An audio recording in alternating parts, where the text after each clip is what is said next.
अक्रूर जी को भोजन प्रसाद शाम का खिलाया और जब शाम को रात्रि को सब बैठे, अक्रूर जी महाराज आप आए मथुरा से, सब ठीक तो हैं, कोई विशेष कारण तो नहीं आने का। अब अक्रूर जी ना चाहते हुए भी बोले, अरे महाराज मैं आपके पुत्रों को अपने साथ लेने के लिए आया हूँ। इतनी बात सुनी माँ यशोदा तो दुखी हो गई, रोने लगी। अरे दुष्ट अक्रूर, जैसा आपके मन में, जैसा आपका नाम, वैसा ही काम करने जा रहे हो। अरे कैसा दुष्ट काम आप करने जा रहे हो। जिस कंस ने हमारे पुत्रों को मारने के लिए इतने उपाय किए, आज उसी कंस के और मेरे पुत्रों को मृत्यु के मुंह में ले जाना चाहते हो। हम अपने बच्चों को नहीं भेजेंगे। माँ यशोदा बड़ा बुरा जो है अक्रूर जी से कह रही, लेकिन अक्रूर जी अपनी गर्दन को झुका कर के सब सुन रहे, सब रोने लगे। जब जाने की बात आई, नंद बाबा से बात हुई, नंद बाबा भी रोने लगे। नंद बाबा से जब पता चला कि ये पुत्र वसुदेव जी के हैं और कंस एक महाराजा है, अगर उसने बुलाया, अगर अपने बच्चों को हम ना भेजते हैं तो कंस यहीं आकर के इनको मार देगा।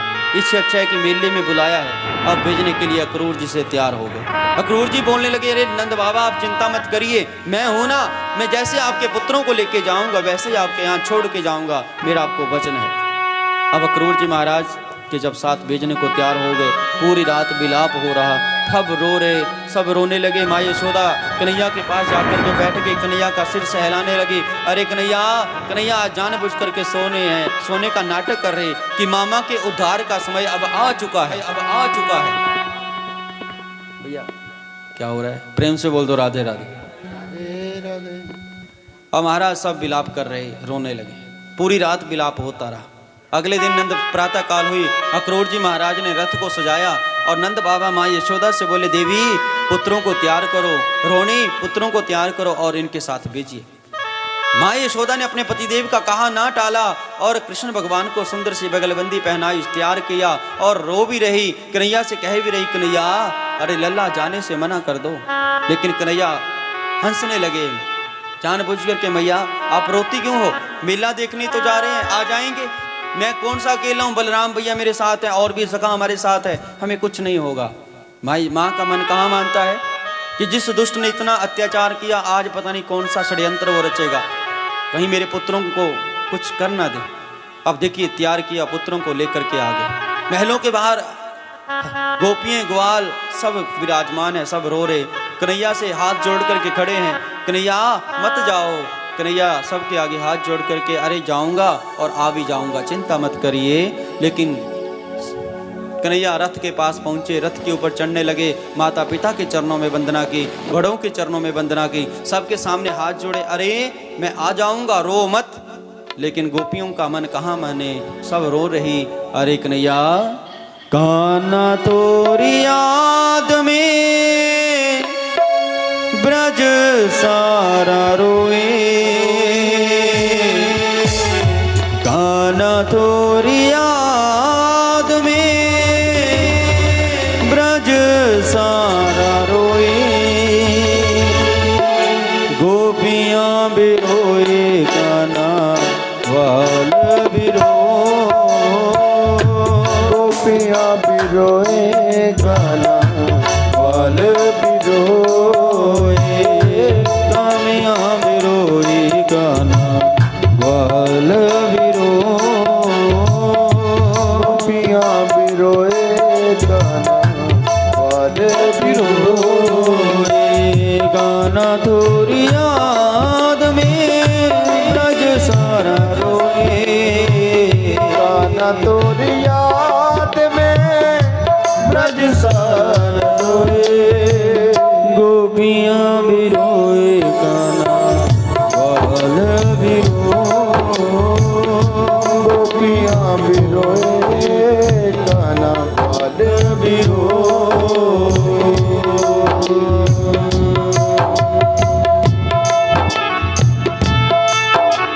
ताली की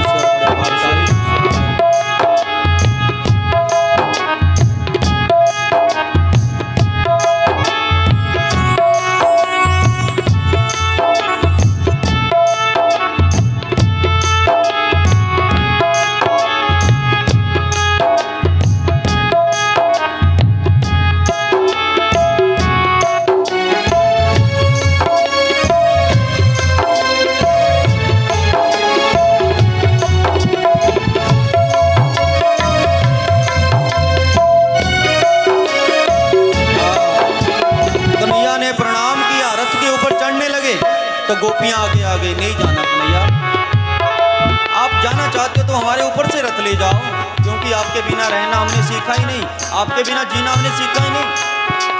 तब देखिए कितना मातम उस समय ब्रजमंडल में, कितना वैराग्य सबके मन में आ चुका है कि पढ़े लिखे नहीं थे ब्रजवासी, लेकिन एक भाव था कि हम कन्हैया के हैं और कन्हैया हमारा है। यही उनका एक प्रेम आज यहाँ तक कन्हैया को खींच करके लाए। कन्हैया रथ के ऊपर सवार हो गए, रथ चलने लगा, गोपियां आगे आगे, कन्हैया मत जाओ। मेरे नैना सावन बादों, मेरे नैना सावन बादों, फिर भी मेरा मन प्यासा, फिर भी मेरा मेरे गाना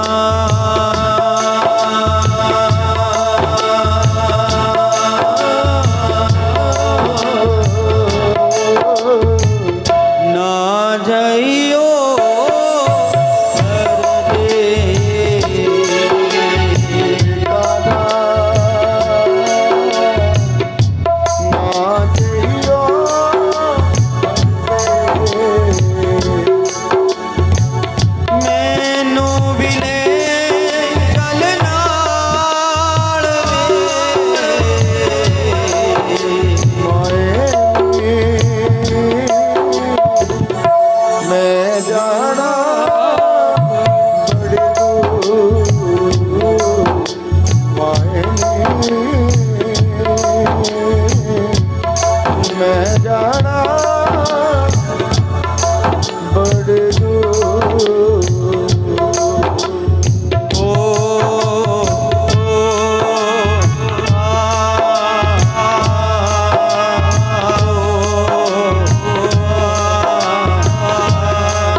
गोपी कहाँ माने भला, समझाया कल आ जाऊंगा, आज जाने दो, नहीं आई। कन्हैया जहाँ आते हैं ना आनंद छा जाता है, दिनों का पता नहीं चलता, समय का पता नहीं चलता। कन्हैया जाएंगे ना तो एकदम से खाली खाली महसूस होगा, आने को भी मन नहीं करेगा, खाने को भी मन नहीं करेगा, भजन करने को भी मन नहीं करेगा। फिर कहाँ जाना है, उसमें हमें क्या करना है, ठाकुर जी का ध्यान करना है कि ठाकुर जी जल्दी जल्दी वापस फिर से यहाँ हमारे गांव में आ जाओ। प्रेम से बोलो राधे।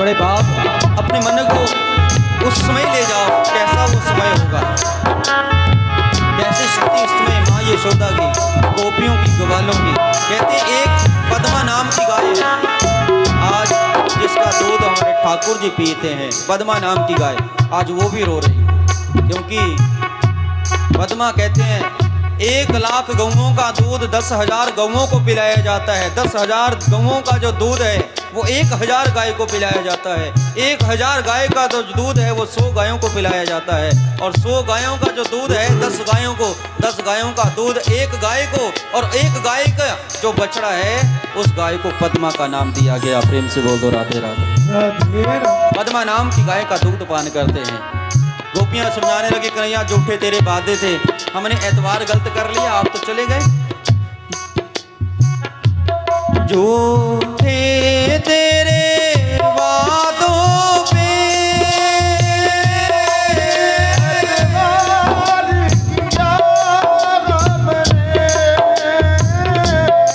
तेरी कृपा को सुन कर ही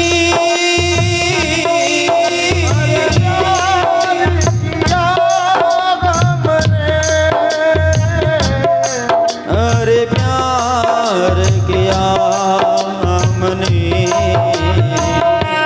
क्या यही सिला मिलता प्रीत लगाई का मुझे कुछ दो बता प्यारे, कारण रुसवाई का मुझे कुछ दो बता प्यारे, कारण रुसवाई का रुसवाई का श्यामा वे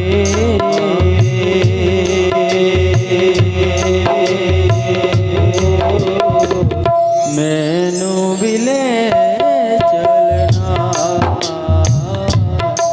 श्याम बे मैनू बिले चलना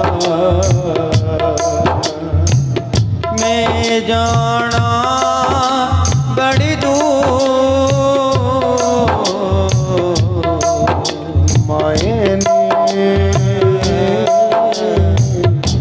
मैं जाना बड़ी दूर मायने मैं जाना बड़ी दूर रथ जा रहा, गोपियां गोपियां रोती रोती जा रही, मैया यशोदा भी रोती जा रही। और कृष्ण भगवान ने अक्रूर जी से कहा रथ को रोकिए, रथ रोका, फिर से कन्हैया नीचे उतरे, दौड़ करके आए और आकर के अपनी मां के गले लग गए। भैया रोते नहीं, भैया ने अपने कन्हैया को अंक में भर लिया, विलाप करे, सहलाने लगी। अरे जी भर के देख तो लूं कन्हैया, जी भर के देख तो लूं, मन भरा नहीं अभी तक। ये बंधन तो प्यार का बंधन है, जन्मों का संगम है। ये बंधन तो प्यार का बंधन है, जन्मों का संगम है। सूरज कब दूर किरण से, चंदा कब दूर गगन से, सूरज कब दूर किरण से, चंदा कब दूर गगन से। ये बंधन तो प्यार का बंधन है, जन्मों का संगम है। बंधन तो गाइए प्रेम से, भाव से। प्यार का बंधन है, जन्मों का संगम है। बंधन तो प्यार का बंधन है, जन्मों का संगम है। ओ माँ तू सचमुच रानी माँ, ओ माँ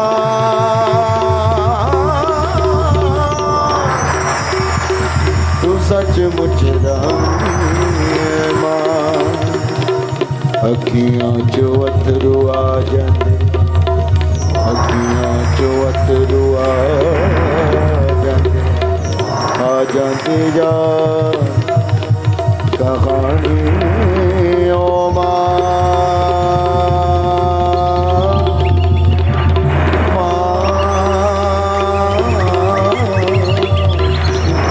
सचमुच रानी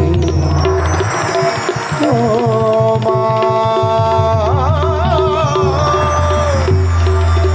तू सचमुच रानी। जय जय श्री राधे श्याम। मातम छा गया, कन्हैया चले गए मथुरा की ओर। यमुना में अक्रूर जी ने डुबकी लगाई तो क्या देखा, वहम था ना कि कन्हैया को कुछ ना हो जाए। तो यमुना में डुबकी लगाते हैं तो ठाकुर जी अंदर भी है बाहर भी है। आज उनके मन का जो डर था अक्रूर जी के वो तो निकल गया कि कन्हैया को अब कोई नहीं मार सकता, ये तो आदि शक्ति है। मथुरा में चले गए, लोगों को कंस ने कहा है कि कोई भी इसका स्वागत नहीं करेगा। लोग अपने घरों के ऊपर खड़े होकर पुष्प वर्षा कर रहे। जहाँ रहने का स्थान है वहाँ पे अब समय पूर्ण होने जा रहा है, तो आपको सूक्ष्म में कि जहाँ रहने का स्थान है वहाँ पे मेरे ठाकुर जी अपने सखाओं के साथ रुके। धोबी घाट पे गए, धोबी को मारा, दर्जी से कपड़े सिलवाए, माली से हार पहनाया, सैरंद्री कुब्जा जिसको बोलते हैं उससे तिलक लगवाया, कुबीलिया पेड़ नाम का हाथी उसका उद्धार किया। शिव धनुष को मेरी करविया ने तोड़ दिया। शिव धनुष को तोड़ा, कंस को डर पड़ गया कि मेरा काल अब मेरे पास आ चुका है। प्रेम से बोल दो राधे राधे। अब बड़ी सभा में कंस महाराज बैठ गए। मल युद्ध के लिए दोनों बच्चों को लाया गया। अब देखिए आतताई मुष्टिक चार नूर जैसे बलशाली महायोद्धा कंस के पास हैं। अब उनके साथ मल युद्ध होने लगा। मुष्टि के सिर के ऊपर मेरे ठाकुर जी ने मुष्टि का प्रहार किया, उसको तो पताल में उतार दिया। चार नूर कौन है? सिद्ध चानो बाबा, मानते हैं ना सारे। वो कौन है?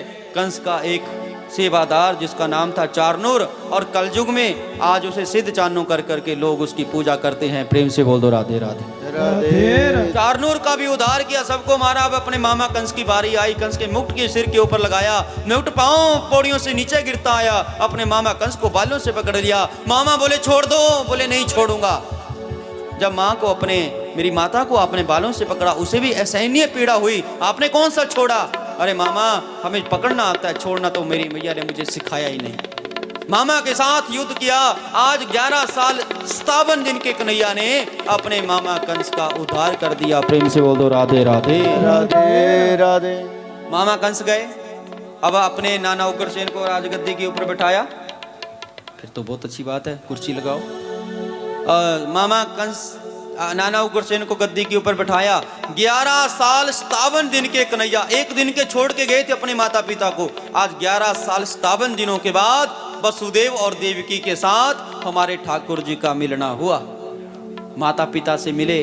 अब नाना को गद्दी के ऊपर बिठाया, लेकिन कंस की पत्नी ने 17 बार जरासंध को बुलाया। मेरे ठाकुर जी चाहते तो जरासंध को पहली बार में मार देते, लेकिन ठाकुर जी बोले अब सबको दुष्टों को मारूंगा, अंत में इसकी बारी आएगी। 17 बार हमला करवाया जरासंध से। 17वीं बार जाकर के मेरे ठाकुर जी ने जरासंध नाम का जो दैत्य है, बलशाली योद्धा है, उसका उद्धार कर दिया। प्रेम से बोल दो राधे राधे राधे।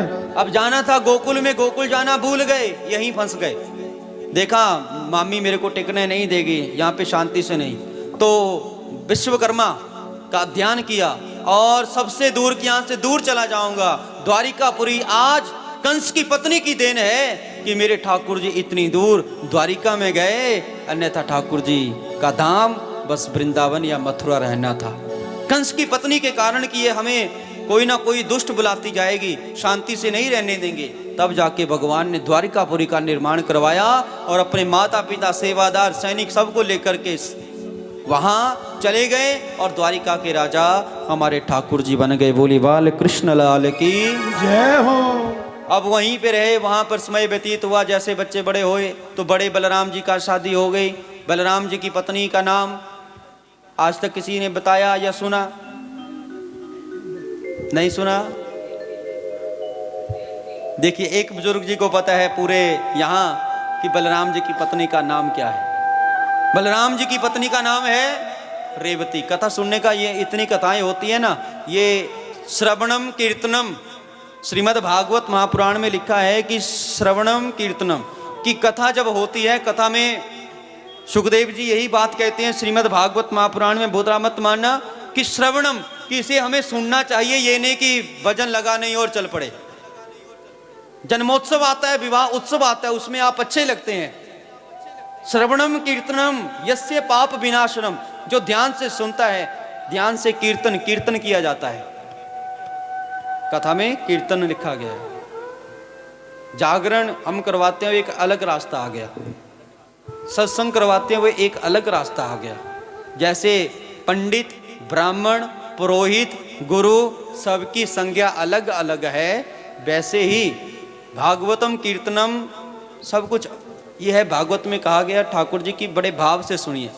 हमें अपने यहाँ पे तथ्य को निकालना है कि वसुदेव जी को 11 साल का वियोग क्यों पड़ा, वसुदेव और देवकी को 11 साल 57 दिन का वियोग क्यों पड़ा, कि जन्म हुआ और फिर 11 साल 57 दिन के बाद आकर के उनके अपने बच्चे के दर्शन हुए। इन चीज़ों को हमें खोजना है, इन चीज़ों के ऊपर रहस्य करना है।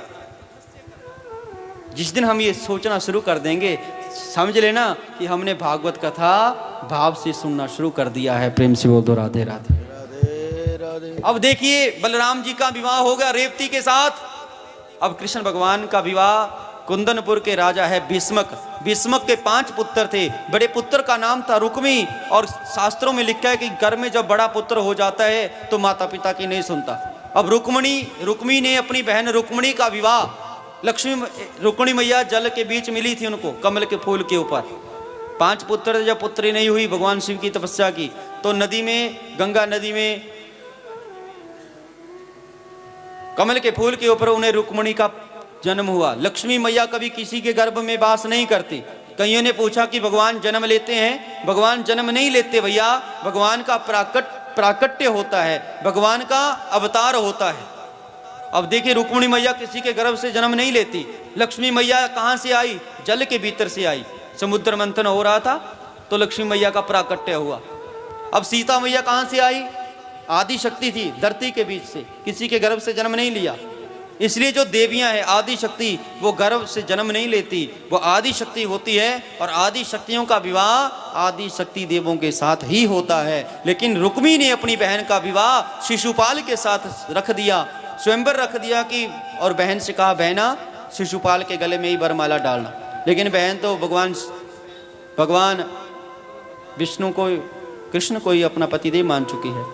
अब रुक्मी मैया को गुरु मंत्र किसने दिया? कुंवारी अवस्था में नारद जी महाराज ने।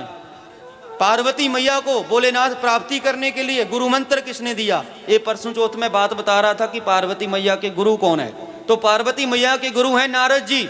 श्री महापुराण की कथा कहती है कि जब पार्वती मैया सोच रही थी कि भोलेनाथ को प्राप्त करना है, कैसे, तो नारद जी ने गुरु मंत्र दिया, ओम नमः शिवाय, इसको जपिए तो आपको परमेश्वर की प्राप्ति होगी।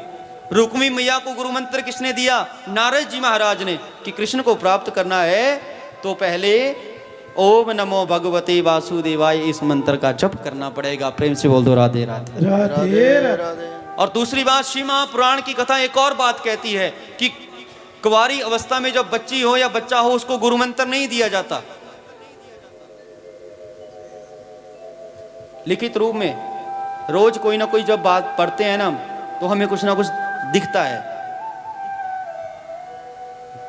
विधवा स्त्री गुरु मंत्र दीक्षा ग्रहण कर सकती है। स्त्री नाम गुरु,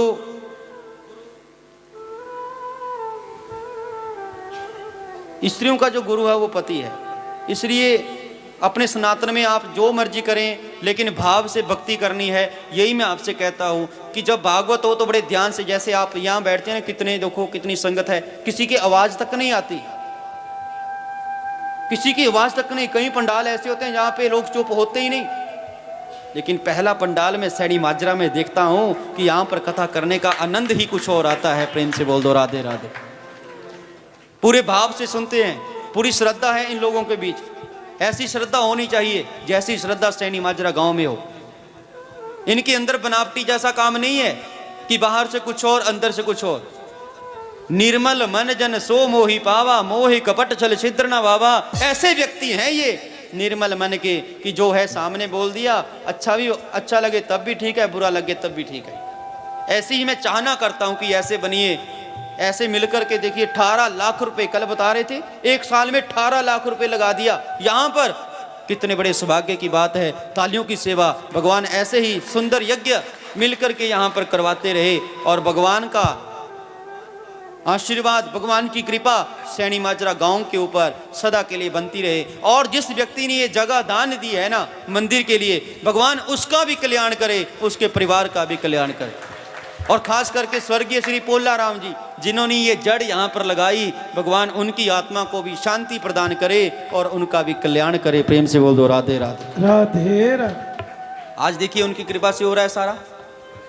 जगन्नाथ जी के लिए तालियां। आज वो धरती के ऊपर है नहीं, लेकिन भगवान के लोक में भगवान उनको शांति की प्राप्ति कराए। बोले बाल कृष्ण लाल की जय हो।